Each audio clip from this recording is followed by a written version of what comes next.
Ну что скажете, ребята? Масло 0W20, API SN. Все как по заводу. Сейчас заведу, покажу, как работает двигатель.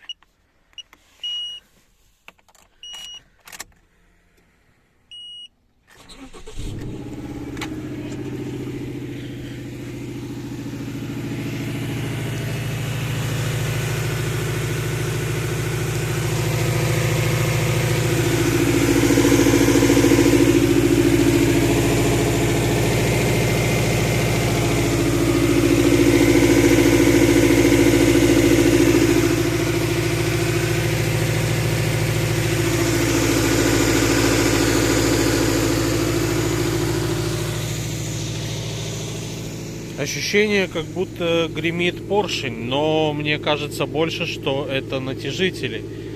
Прав ли я или нет?